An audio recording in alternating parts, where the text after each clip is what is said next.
Sot është një ditë historike, një ditë e rëndësishme. Për herë të parë, Shqipëria bëhet organizatore e një eventi europian të futbollit. Sot mirëpresim rrugtimin e kampionatit europian të moshës deri në 17 vjeç dhe ku ka më bukur se me kulturën, me traditën, me muzikën shqiptare të nisë gjithçka nga arena kombëtare me këtë ceremoni hapje.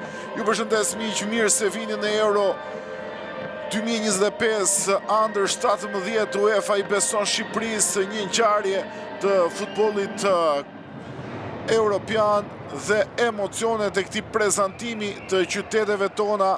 Janë 4 qytete: Tirana, Durrësi, Elbasani dhe Rogozhina. Këto 4 qytete dhe 4 impjantet, gjithçka nis në arenën kombëtare me stadiumin që do të mirëpres këtë ndeshje hapse të ditës së parë, këtë ceremoni hapse, ku sot Shqipëria do të përballet me Portugalinë, ndërkohë që do të mirëpres edhe finalen e 1 qershorit.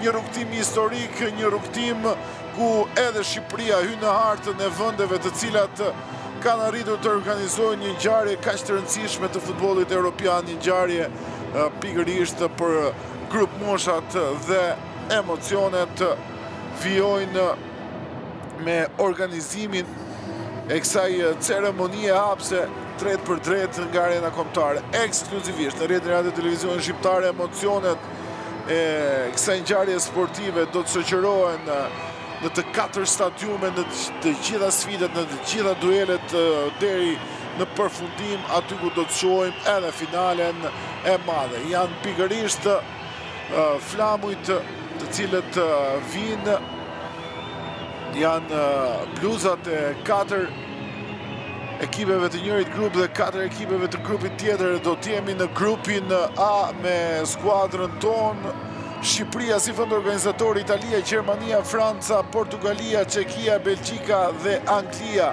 Këto janë 8 fondet të cilat do të diskutojnë titullin e eventit të 22 Europian under 17 të 41 përfshirë edhe under 16.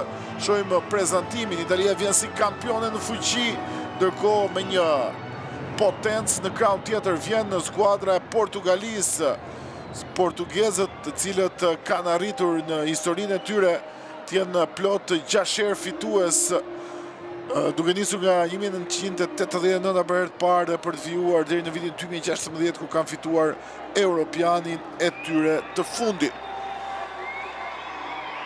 Në këto momente largohen të pranishmin ata të cilët val vitën bluzet, fanellat e ekipeve, ndërkohë që largohen edhe valltarët, ata të cilët kanë bërë hapjen e kësaj ceremonie. Do të shkëputemi për një hapësirë publicitare dhe rikthehemi sërish bashkë miq.